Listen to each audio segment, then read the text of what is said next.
Les amis, cette intro va être un petit peu longue parce qu'il faut que je vous annonce quelque chose. N'hésitez pas à passer l'intro si ça vous intéresse pas. Le chapitrage est disponible comme d'habitude ou bien mettre en x1,25 ou x1,5 si je parle trop.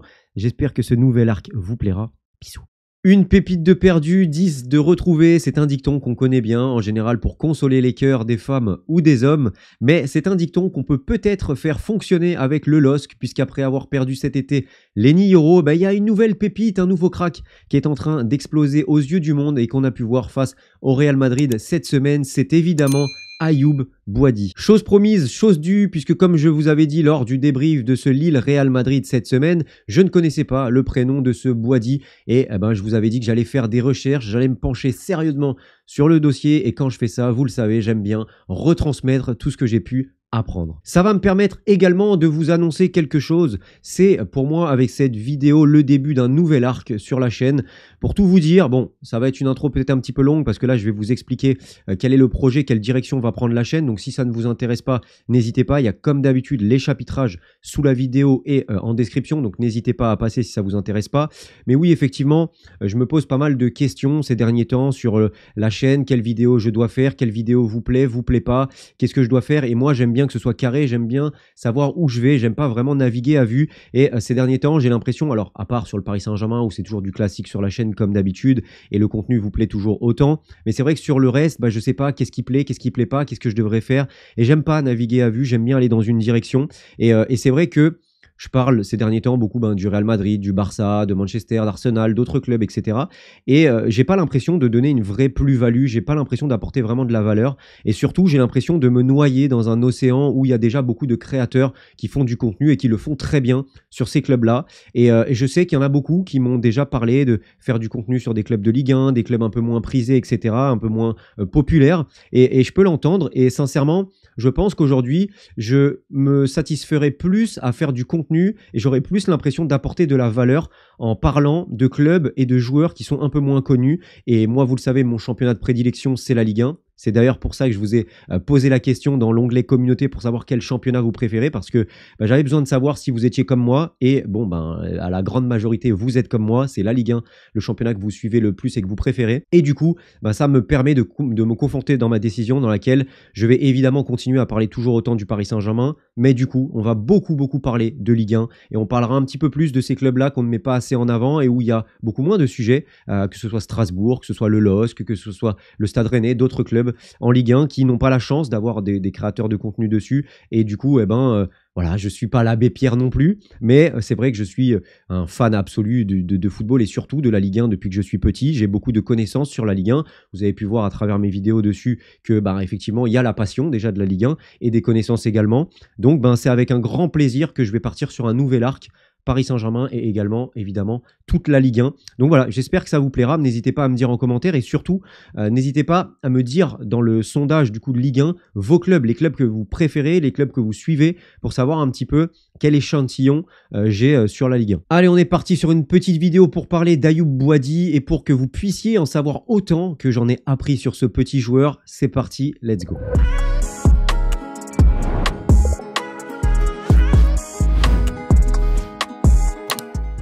C'est un phénomène, c'est un joueur différent, mais en plus de ça, il a beaucoup de choses très différentes de certains autres joueurs. La première chose, c'est son prénom, Ayoub. Oui, Ayoub avec 2 Y, c'est la première fois que je vois ça. Dites-moi en commentaire si vous aviez déjà vu ce prénom avec 2 Y, mais personnellement, je l'avais jamais vu écrit avec 2 Y. Voilà, donc c'est déjà la première chose qui fait de lui quelqu'un de peu commun. Voilà, après c'est mon avis, c'est peut-être subjectif.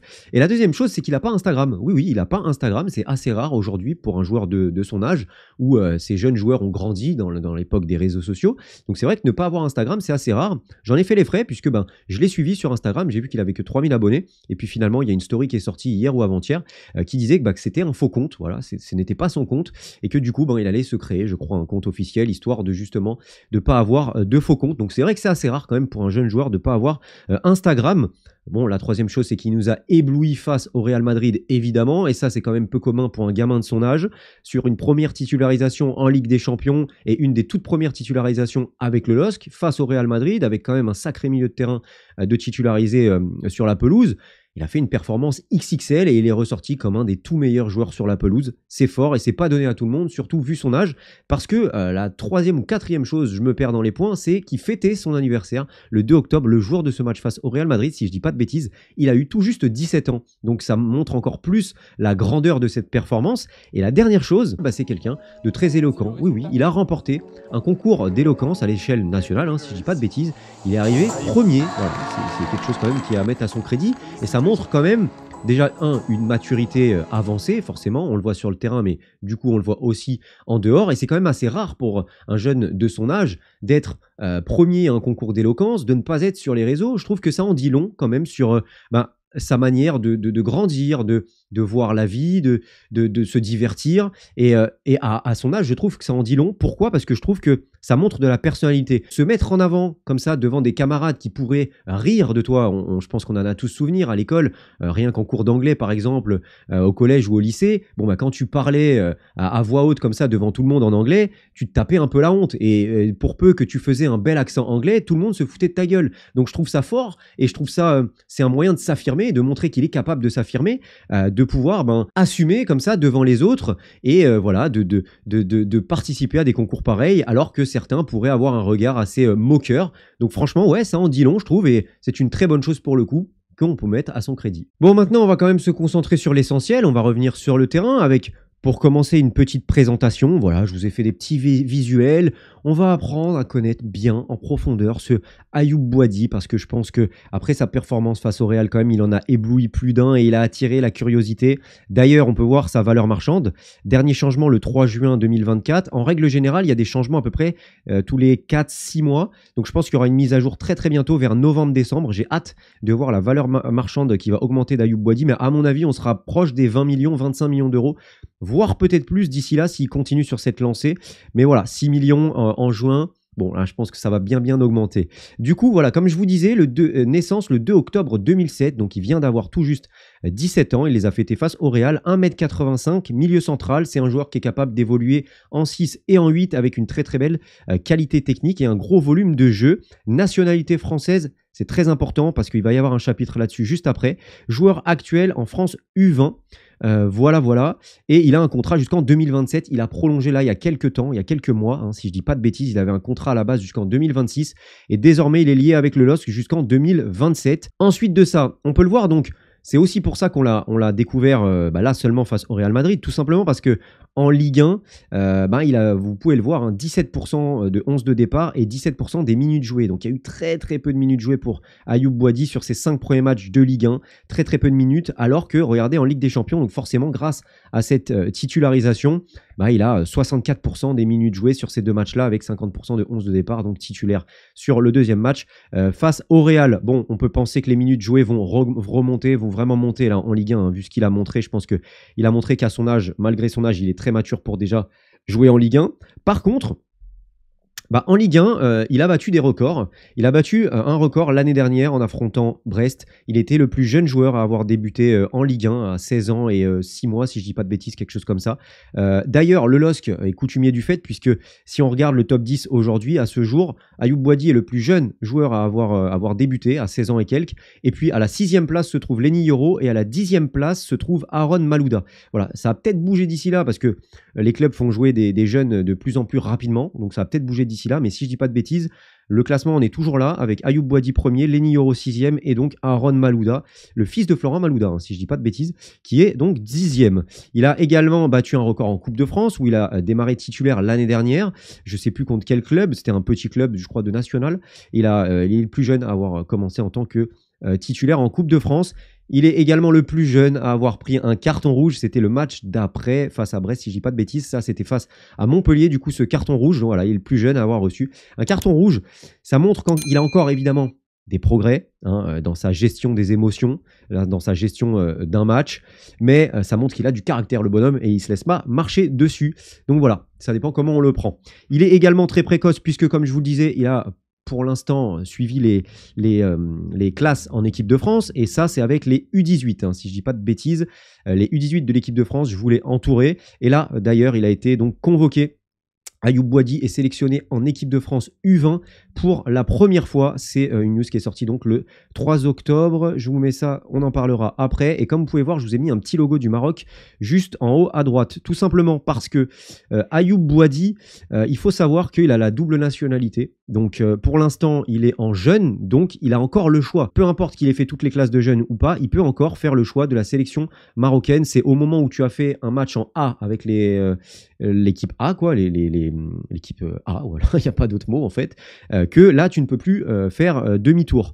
Et encore, il y a peut-être moyen qu'on puisse changer parce que Oussem Aouar, je crois qu'il avait fait un match avec l'équipe de France, non, ou quelque chose comme ça, et pourtant il a opté pour l'Algérie après, donc peut-être que c'est si tu n'as pas été sélectionné pendant plusieurs mois, ils ont peut-être changé la règle, bref.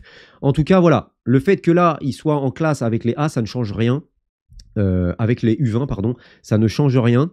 Donc, il a le choix d'opter encore pour la sélection marocaine. Évidemment, tous les Marocains le veulent et c'est bien normal. Maintenant, pour l'instant, c'est l'équipe de France et ben, tout va dépendre du choix du coup de Ayoub Boadi. Maintenant, la vérité, c'est qu'il faut prendre le Maroc au sérieux. Là, je parle en tant évidemment que sélection française parce que ben, le Maroc, on l'a vu, il y a Brahim Diaz quand même qui a opté pour la sélection marocaine et il y a de plus en plus de joueurs qui ont la double nationalité et qui optent pour l'équipe marocaine. On a vu Adli, c'est Yassine Adli, si je dis pas de bêtises, Amin Adli qui a choisi aussi le Maroc et qui aurait pu choisir l'équipe de France. Il y en a de plus en plus qui choisissent, bon, il y a l'inverse avec Lamine Yamal qui a choisi l'équipe d'Espagne plutôt que l'équipe marocaine, mais voilà, le truc c'est que c'est ce que je disais avec cette Coupe du Monde au Qatar, où le Maroc a fait donc cette demi-finale face à l'équipe de France. Le truc, c'est que à un moment donné, quand une équipe nationale, oui, c'est bien, hein, c'est beau le parcours, etc., c'est magnifique de faire un record, d'être la première équipe africaine à aller en demi-finale de la Coupe du Monde, c'est beau, t'as failli rêver d'une finale, etc., c'est magnifique. Mais ça a encore plus d'impact parce que derrière, tu vas pouvoir convaincre des joueurs d'opter pour ta sélection. Parce que forcément, quand tu as des joueurs de qualité et qu'en plus tu montres que tu as des résultats à la CAN, tu as des résultats en Coupe du Monde, bah ouais, c'est plus facile de convaincre des joueurs comme par exemple Ayoub Boadi d'opter pour ta sélection parce que le projet il est sérieux, parce que l'équipe nationale a des résultats et parce qu'il y a de plus en plus de joueurs de qualité dans cet effectif marocain. Donc ouais, il va falloir faire attention quand même pour l'équipe de France parce que clairement la sélection marocaine a des arguments, a une belle équipe et peut construire une belle équipe sur l'avenir. Il y a énormément de jeunes talentueux dans cette équipe-là. Donc, il va falloir faire attention. Et en plus de ça, le truc, c'est qu'un joueur comme Ayoub Boadi ou un joueur même comme Magnessa Kliouch, des joueurs comme ça, on va en avoir besoin, encore plus avec la retraite d'Antoine Griezmann. Mais c'est vrai que quand tu regardes le milieu de terrain, là, qui a été, quand on voit la liste de Deschamps et que tu vois le milieu de terrain là, franchement, ça fait peur. Tu as plus de chances de te faire contrôler tes papiers, je crois que c'est plus les CRS, que de ne pas avoir la possession du ballon. On va pas se mentir. Donc voilà, des joueurs de ballon, des joueurs qui ont de la technique, des joueurs qui apportent de la créativité, des joueurs qui sentent le football. Il n'y en a pas beaucoup, hein, il n'y en a pas beaucoup. Et dans une ère où il se peut que dans 1 ou 2 années, on change de sélectionneur et qu'on ait un sélectionneur qui ait un petit peu plus envie de jouer au football et d'avoir un projet de jeu cohérent plutôt qu'un Didier Deschamps, bon, ça peut être intéressant d'avoir des Ayoub Boadi ou des Magnessa Kliouch. Donc voilà, ça va être un choix en tout cas qui va être dur pour Ayoub Boadi parce que ayant les deux nationalités, je pense qu'il est attaché forcément à ces deux pays-là. Les deux pays ont des arguments, donc ça va être une belle bataille et on verra quel choix il va faire. Du coup, oui, Ayoub Boadi, forcément, je pense qu'on l'a tous découvert, surtout sur ce match, parce que l'année dernière, et à part ce match de Coupe de France où il était titulaire, si je dis pas de bêtises, il a 0 titularisation. Il a vraiment joué 1 ou 2 minutes de temps en temps, mais vraiment rarement. Et sur ce début de saison, bah, comme vous avez pu le voir en Ligue 1, il y avait seulement 17 minutes, 17% de temps de jeu sur 5 petits matchs. Donc voilà, je pense que c'est surtout ce soir-là où on l'a découvert. Et ouais, franchement, alors attendez, qu'est-ce que je vous ai mis après pour pas spoil non plus? Tac, oui, ok, on va parler stats. Oui, on l'a découvert sur ce match-là. Moi, le premier, où franchement, j'ai pas vu un joueur qui fêtait ses 17 ans. Sincèrement, j'ai vu un mec qui était là qui avait 30 ans sur le terrain. J'ai vu un mec qui connaissait parfaitement le LOSC, qui était limite capitaine de cette équipe, qui jouait là depuis qu'il avait 10 ans, qui jouait en face, je sais pas, j'aurais pas Guignon non plus, mais une équipe de Ligue 1, voilà, et qui faisait un match vraiment normal, quoi, dans son salon. Il a été exceptionnel. Il était partout, une mobilité, une agilité, une technicité. Mais vraiment, il a simplifié le jeu, mais tellement facilement. Il jouait juste. Et ça, je trouve que c'est le plus dur dans le football moderne. On parle beaucoup de dribble, de faire des différences, etc. Mais jouer juste. Il y a énormément de joueurs, surtout à cet âge-là, où tu as envie de prouver. Tu vois, c'est pas tous les jours où tu es titulaire comme ça face au Real Madrid ou titulaire avec ton club formateur. Donc, bah forcément, tu as envie de jouer, tu as envie de prouver, un peu comme Désiré Doué avec le PSG en ce moment, où peut-être qu'il en fait un petit peu trop par moment. Donc, savoir jouer juste, c'est déjà difficile pour un professionnel de base. Mais alors, en plus, pour un jeune qui a envie de prouver, et encore plus face au Real Madrid devant ton public, tu as envie de prouver, tu as envie de faire ce petit geste de trop qui pourrait te coûter certaines actions à certains moments, des mauvais choix, etc. Et pour autant, il a joué avec une justesse, une lucidité, une expérience, vraiment, mais c'était bluffant. Voilà, c'était bluffant et je pense pas qu'on en fait trop, vu toutes les analyses qu'il y a pu avoir d'après-match et toutes les louanges. Franchement, on n'en fait pas trop parce que le match de patron qu'il a fait, c'était exceptionnel. Et même, il a bonifié ses coéquipiers. Je peux dire que Benjamin André à côté était bien content d'avoir Ayoub Boadi parce qu'il était tout le temps disponible. Tout le temps disponible de la première à la 90e minute. Et à chaque fois, il bonifiait le ballon. Tu lui donnais, il te la remettait, il te trouvait un angle de passe intéressant. Tu avais besoin, tu étais au milieu de terrain, tu étais entouré, tu avais besoin d'un joueur qui vient t'aider. Il y a Ayoub Boadi. Tu es central, comme je disais, Alexandro et Diakité qui ne sont pas les meilleurs lanceurs. Et là, même sous pression, il y avait toujours une solution. Il y avait toujours Ayoub Boadi qui venait même à la 90e minute. Tu le vois, il y a un ballon dangereux à ressortir. Il arrive, il est là, il est disponible. Il arrive en trottinant, tac-tac, avec ses grandes foulées et ses grands compas. Et puis derrière, hop, contrôle orienté et il ressort le ballon. Alors, on y viendra après sur les statistiques. Il y a quand même évidemment plein de points où il doit s'améliorer. Mais franchement, la partition face au Real, ouais, franchement, il m'a bluffé. Et il n'y a pas beaucoup de joueurs qui sont capables de bluffer comme ça et de crever l'écran face au Real Madrid en Ligue des Champions, surtout à cet âge-là. Donc ouais, franchement, bravo. Alors du coup, on va voir un petit peu en statistiques aussi pour voir ses points forts, qu'est-ce qu'il pourrait améliorer encore, etc.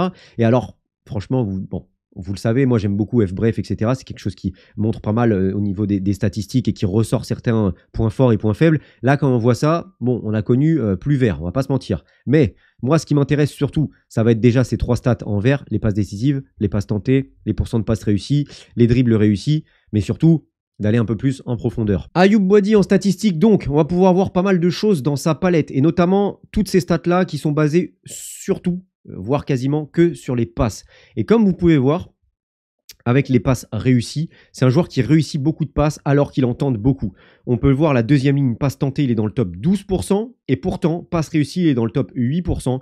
De passes réussies, il est dans le top 3%. Donc ça se voit que c'est un joueur qui tente beaucoup de passes. Et on peut penser que du coup, logiquement, quand tu en tentes beaucoup, tu peux en rater beaucoup, puisque tu prends plus de risques. Mais lui, il en réussit énormément. Pareil au niveau distance totale des passes, la 4e ligne, top 7%, ça montre que malgré, et on va le voir avec les stats, malgré qu'il tente des passes, que ce soit son jeu moyen ou son jeu long, eh ben, il a un taux de pourcentage très élevé, alors qu'en plus de ça, il est dans le top 7% de ceux qui jouent le plus long, puisque on a une distance totale de passes très très élevée. Et paradoxalement, c'est aussi parce qu'il aime bien techniquement jouer dans les petits espaces et que forcément quand tu joues dans les petits espaces, tu peux te faire intercepter le ballon, c'est plus dense, donc c'est moins évident de le ressortir. Mais vous pouvez le voir, les passes réussies courts, il est dans le top 26%, top 27%, donc forcément il doit encore progresser dans les petits espaces, mais il y a aussi, forcément comme on l'a dit, c'est plus dense, il y a plus de joueurs pour récupérer le ballon, donc c'est moins évident. On pourrait penser que le jeu long est plus dur, c'est vrai, c'est plus dur de réussir une passe longue, mais quand tu tentes une passe, une diagonale, une passe longue ou quoi que ce soit, il y a quand même moins de monde en règle générale dans cette zone. C'est moins dense. Donc, du coup, tu as plus de chances de le réussir. Et là, en fait, c'est juste toi et ta qualité. Si tu arrives à mettre le bon ballon, alors il arrivera à destination avec moins de monde pour essayer de la prendre. Et on peut le voir sur son jeu moyen, passe réussie, passe tentée et pourcent de passe réussie. Donc, au milieu de l'écran, top 3%, top 3%, top 13% sur le jeu moyen. Pareil sur... Juste en dessous, le jeu long, passe réussie, passe tentée et pourcent de passe réussie, on a des excellents taux de passes longues. Pourcent de passes réussies sur le jeu long, on est dans le top 1% pour Ayoub Boadi. Donc il y a une vraie qualité de passe et il va devoir encore juste progresser un petit peu dans ce jeu au niveau des passes courtes pour éviter qu'un joueur l'intercepte, mais on le sait que c'est vraiment pas évident.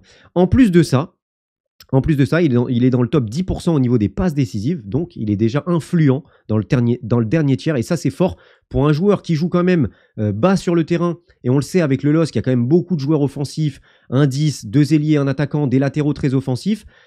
Savoir être fort dans le dernier tiers et être présent dans le dernier tiers, c'est quand même énorme pour un joueur qui est souvent en 6-8, voire plus en 6 pour récupérer les ballons et aider à la sortie de balle pour venir aider tes centraux. C'est quand même fort et vous pouvez le voir avec la dernière stat tout en bas, passe dans le dernier tiers du terrain, top 4%. Donc on peut voir que c'est un joueur qui est influent dans le dernier tiers et qui a une vraie qualité de passe dans le dernier tiers. En plus de ça, il y a d'autres trucs que je voulais mettre en lumière, c'est les chevauchés dans le dernier tiers, la 3e stat, parce que les 2 premières, on les a déjà vues.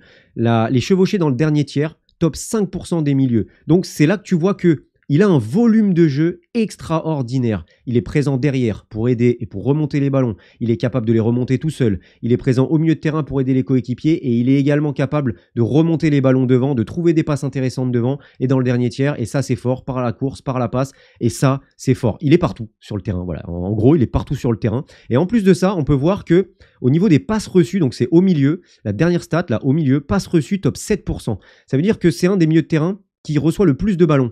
Pourquoi? Tout simplement parce que 1, il est archi mobile et il est partout sur le terrain. Et 2, ça montre que ses coéquipiers ont confiance en lui. Hein, à l'inverse d'un Vinicius sous Benzema et Ferland Mendy, je pense que vous vous rappelez évidemment de cette image où Benzema ne veut pas qu'on joue avec Vinicius. Bah là, c'est tout le contraire. Pour le coup, ses coéquipiers lui font confiance. Ils savent que le ballon, soit ils vont le revoir, soit il va être bonifié, mais dans tous les cas, le ballon ne sera pas perdu. Et qu'ils savent que le danger peut venir de ce joueur, alors qu'on le rappelle, il vient d'avoir 17 ans. Et ça montre quand même qu'il y a une vraie maturité et que ses coéquipiers comptent sur lui. On peut voir aussi que balle au pied, il a souvent le ballon. On peut voir balle au pied, donc top 1%, mais surtout, distance totale parcourue avec le ballon, on est dans le top 2%. Donc c'est un joueur qui remonte beaucoup le ballon. Hein. Il est capable de venir le prendre en tant que 6, voire entre les deux centraux, et de le remonter dans le dernier tiers. Il y a énormément de courses, que ce soit avec ballon ou sans ballon.